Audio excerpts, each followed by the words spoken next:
للہ رب العالمین والصلاة والسلام علی سید المرسلین وعلی آلہ وصحبہ اجمعین۔ آج جیسے کہ آپ تلاوت سن رہے ہیں کہ 16 پارے کی تلاوت جاری ہے کہ جس میں پہلے سورہ کہف کی آخری آیات پڑھی گئیں، اس کے بعد سورہ مریم اور اس کے بعد سورہ طٰہٰ انشاءاللہ پڑھی جائے گی۔ تو سورہ کہف میں جو ایک آخری چیز رہ گئی تھی اس کے بارے میں کل ذکر کیا گیا تھا کہ 4 قسم کی آزمائشوں کا ذکر کیا اللہ تعالیٰ نے۔ ایک تو پہلی آزمائش ہی ایمان کی آزمائش، ان نوجوانوں کا تذکرہ کیا گیا۔ اس کے بعد پھر مال کی آزمائش، 2 باغوانوں کا تذکرہ فرمایا گیا۔ تیسری آزمائش علم کی آزمائش، جس میں موسیٰ علیہ السلام اور خضر علیہ السلام کی گفتگو بیان کی گئی۔ چوتھی آزمائش ہے وہ ہے اقتدار کی آزمائش، اور اس میں ذوالقرنین کا تذکرہ کیا گیا۔ تو اس میں پہلی بات تو یہی ہے کہ ذوالقرنین کے ذریعے سے یہ بات بتائی گئی ہے کہ ایک مسلمان حکمران کا اصل جو منصب ہے، اصل جو اس کا عمل ہے، وہ یہ ہے کہ لوگوں کے درمیان عدل قائم کرنا، عدل و انصاف کرنا،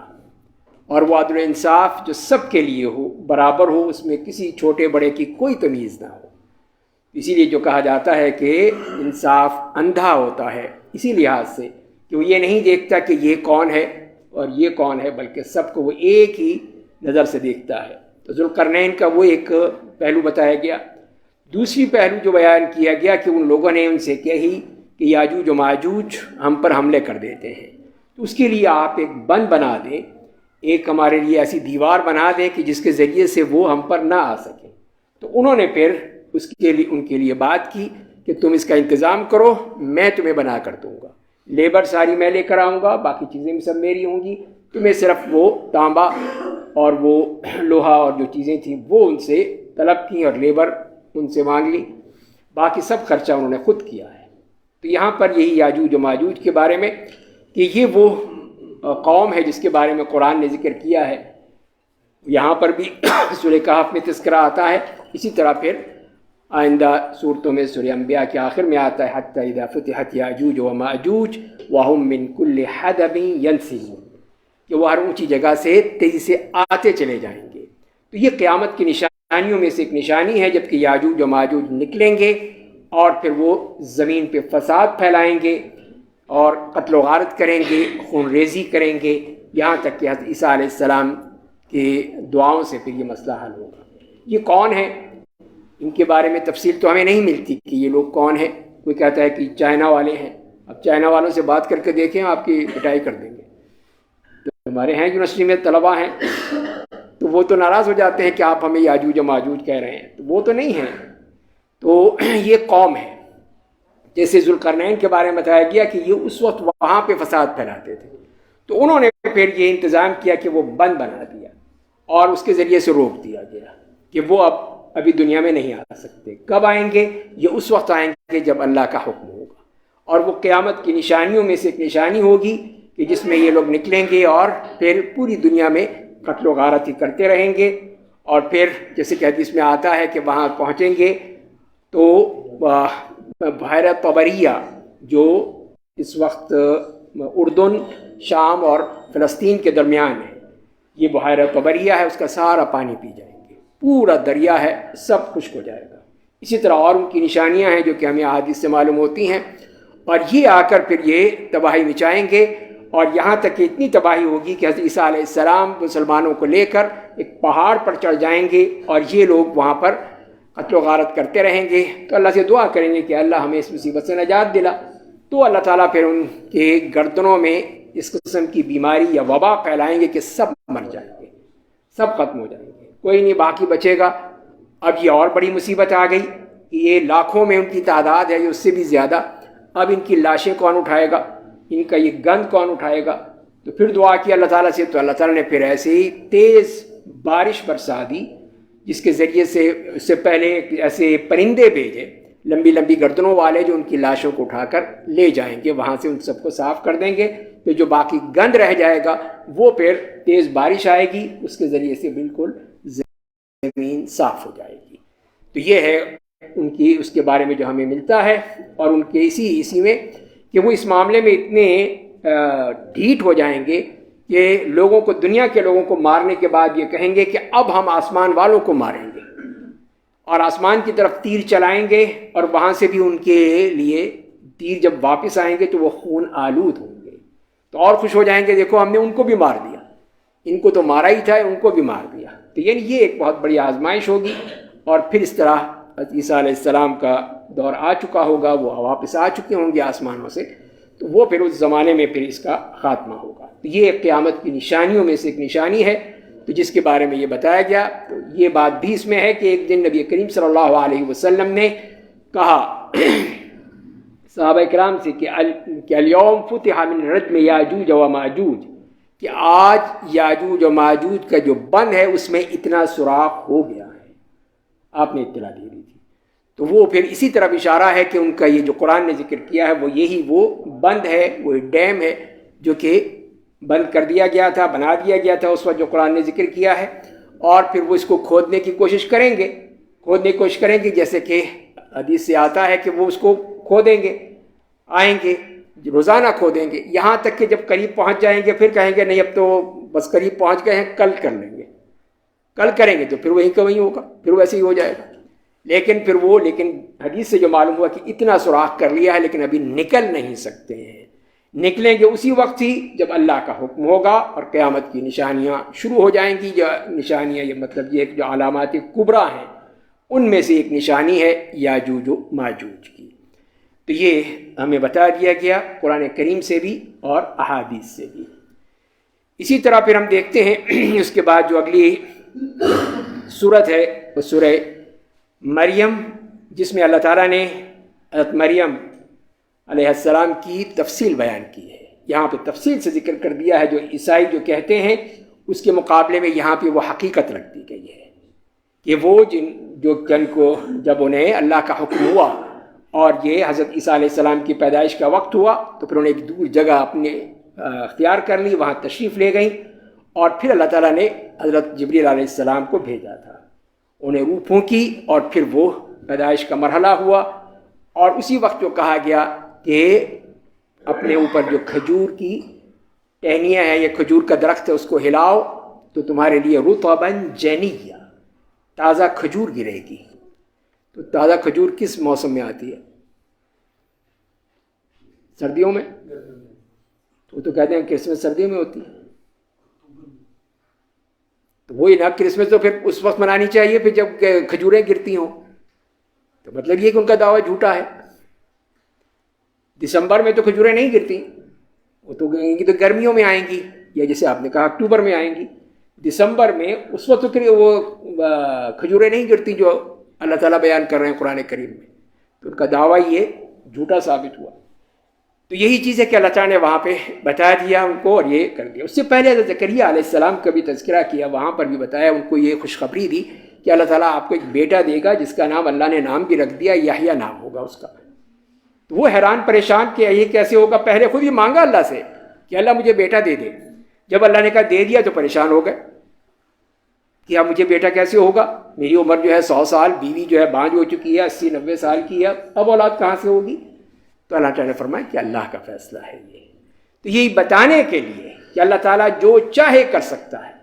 ایک بوڑھے شخص کو بھی اولاد دے سکتا ہے جس کو کوئی توقع نہیں ہو سکتی، تو پھر مریم کو اولاد کیسے نہیں دے سکتی، یہ بتانا مقصود تھا۔ اور اگلے ہی رکوع میں پھر حضرت مریم کا پورا واقعہ بیان کر دیا، یہ بتانے کے لیے کہ جس نے زکریا کو یحییٰ دے دیا وہ مریم کو عیسیٰ بھی دے سکتا ہے، اس کے لیے کوئی مشکل نہیں ہے، کوئی رکاوٹ نہیں ہے۔ یہی بتانے کے لیے نہ وہ، بلکہ یہی کہہ دیا کہ وہ اللہ کا بندہ ہے، اللہ کا رسول ہے، نہ اللہ کا بیٹا ہے، نہ اور کوئی تصور ہے جو تم کہتے ہو۔ اور ہمارا بھی یہی عقیدہ ہے کہ وہ اللہ کے بندے، اللہ کے رسول ہیں جنہیں اللہ نے بھیجا تھا، اور ان کو اللہ نے اس طرح ان کی پیدائش کی تھی۔ اس طرح حضرت عیسیٰ علیہ السلام کی پیدائش اور ان کی نبوت کا بھی تذکرہ اس میں فرما دیا، جو کہ بچپن میں ہی وہی معجزہ بھی کہ جب لے کر آئیں حضرت مریم بچے کو لے کر، تو انہوں نے یہی کہا کہ اے مریم یہ کہاں سے لے آئیں تم؟ نہ تمہارا باپ کوئی برا آدمی تھا، نہ تمہاری ماں کوئی بدکار عورت تھی، تو نے یہ کیا کیا؟ تو حضرت مریم نے کہا کہ اس سے پوچھ لو، اس بچے سے پوچھ لو۔ یعنی بچے سے کیسے بات کریں، یہ تو ابھی گود میں ہے۔ تو وہیں پہ یہ معجزہ ہوا کہ اس بچے نے کہا کہ انی عبد اللہ آتانی الکتاب وجعلنی نبیا، میں ہوں اللہ کا بندہ، مجھے اللہ نے کتاب دی ہے، مجھے نبی بنایا ہے۔ تو وہ نبوت اس وقت ہی ان کو دے دی گئی تھی۔ تو یہ تھے حضرت عیسیٰ علیہ السلام، اللہ کے بندے، اللہ کے بیٹے نہیں ہیں، اللہ کے بندے ہیں، اللہ کے رسول ہیں، جنہیں اللہ تعالیٰ نے اس دنیا میں بھیجا تھا۔ پھر سورہ مریم میں ہی ہم دیکھتے ہیں کہ حضرت ابراہیم علیہ السلام کا تذکرہ بھی آتا ہے، اس میں بھی کہ وہ کس طرح اپنے والد کو دعوت دے رہے ہیں، بلا رہے ہیں کہ یا ابتی یا ابتی، اے ابا جان اے ابا جان، بڑی محبت سے، بڑے ہی جذبات سے کہ آپ میری بات سن لیجئے، میری بات مان لیجئے، جہنم سے بچ جائیے۔ وہ پوری طرح وہ ان کو دعوت دے رہے ہیں، لیکن باپ نہیں مانتا اور صاف انکار کر دیا، بلکہ یہ کہا کہ تم یہاں سے چلے جاؤ، اور نکال باہر کیا۔ اور اس کے بعد پھر مختلف انبیاء کرام کا تذکرہ فرمایا گیا، مختلف ان کی ایک ایک آیت میں ان کی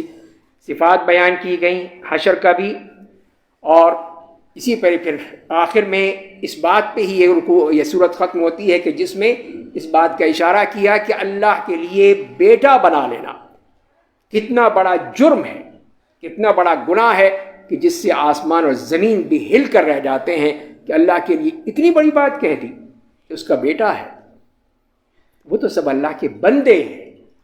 جیسے یہاں پہ بتایا گیا۔ اس کے بعد پھر سورہ طٰہٰ ہے۔ سورہ طٰہٰ میں بھی اللہ تعالیٰ نے شروع ہی سے بات کی حضرت موسیٰ علیہ السلام کی، تو جیسے کہ سورہ قصص میں یہ قصہ اور طرح سے آئے گا، لیکن یہاں پر ان کا قصہ شروع ہوتا ہے جب کہ وہ نکلے تھے اپنے مصر سے اپنے بیوی بچوں کو لے کر، راستے میں اندھیرا تھا، کوئی چیز نظر نہیں آ رہی تھی، تو انہوں نے کہا بچوں سے کہ تم یہاں ٹھہرو، مجھے دور روشنی نظر آ رہی ہے، وہاں جا کے میں کوئی آگ تاپنے کے لیے کوئی چیز لے آتا ہوں یا راستہ پوچھ لیتا ہوں۔ وہاں گئے تو وہاں پہ تو معاملہ ہی دوسرا تھا۔ وہاں پہ اللہ تعالیٰ کی طرف سے حکم تھا کہ وہاں پہنچے تو یہی پوچھا کہ اے موسیٰ،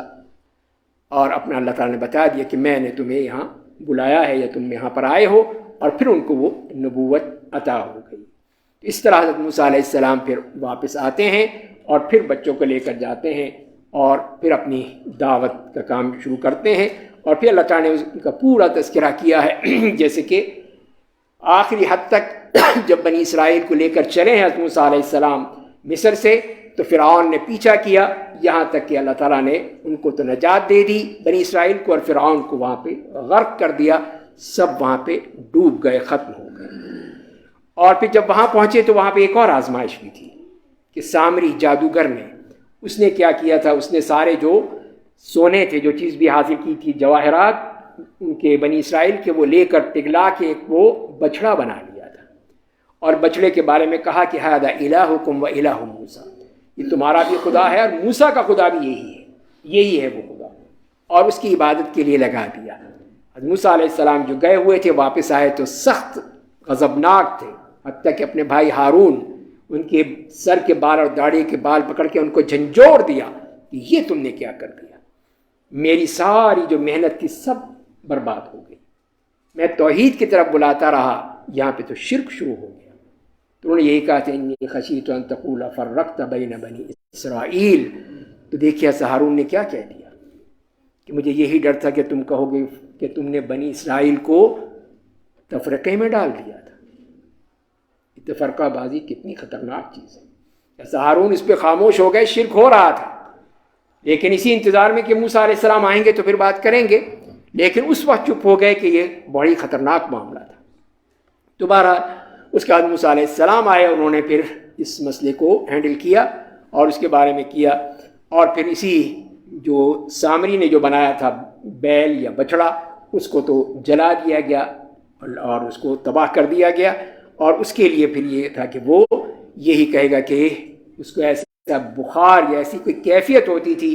کہ وہ کہتا تھا کہ لا مساس، کہ مجھے چھونا نہیں،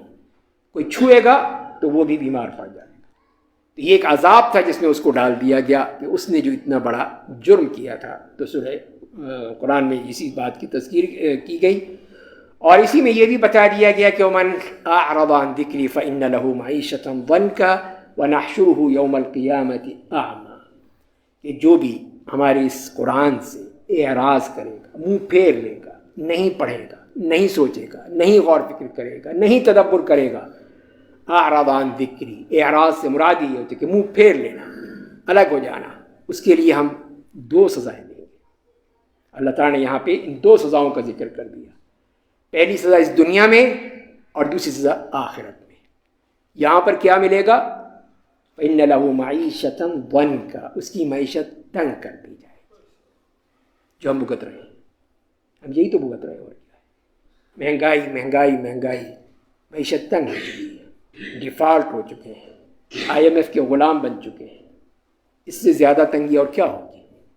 تو یہی ہے کہ جب ہم نے قرآن کو چھوڑ دیا، قرآن کو ترک کر دیا، قرآن کو صرف ہم نے رمضان کے لیے رکھا ہوا ہے کہ تراویح پڑھ لیں گے، بس یہ چھٹی ہو گئی، جنت پکی ہو گئی ہماری، تو یہ ہمارا جب تصور ہے تو پھر سزا تو ملے گی نا پھر۔ تو اسی لیے اللہ تعالیٰ نے فَإِنَّ لَهُ مَعِيشَةً ضَنْكَ، اور دوسری کیا ہے؟ وَنَحْشُرُهُ يَوْمَ الْقِيَامَةِ أَعْمَى، اور قیامت کے دن اسے اندھا کر کے اٹھائیں گے، بالکل اندھا۔ وہ کہے گا ربی لما حشرتنی اعمیٰ، اللہ تو مجھے اندھا کیوں اٹھا دیا؟ قد كنت بصیرا، میں تو آنکھوں والا تھا، میں تو دیکھتا تھا۔ کہا کہ نہیں، تو دیکھتا نہیں تھا، تو نے میری کتاب کبھی کھول کے نہیں پڑھی،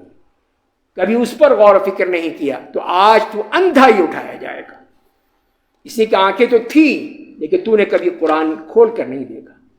کبھی پڑھ کر نہیں دیکھا، بس یہی سمجھا کہ بس تلاوت کر لو کافی ہو جائے گی، ختم شریف ہو جائے، اس کے بعد پھر جلیبیاں کھا لینا، بس یہی کافی ہوگا۔ تو ہمارا تصور تو یہ ہے۔ تو بتائیے پھر ہم نے کیا حق ادا کیا قرآن کا؟ تو کتنے سخت الفاظ میں اللہ تعالیٰ نے بتا دیا کہ ہم اس کے لیے 2 سزائیں تو لازمی ملیں گی، دنیا میں بھی اور آخرت میں بھی۔ تو لہذا میرے بھائیو، اصل چیز یہی ہے کہ اگر ہم قرآن کا حق ادا نہیں کریں گے تو پھر ہمارے لیے بہت مشکل ہو جائے گی۔ اللہ تعالیٰ ہمیں قرآن کو پڑھنے، سمجھنے، غور و فکر کرنے کی توفیق عطا فرمائے۔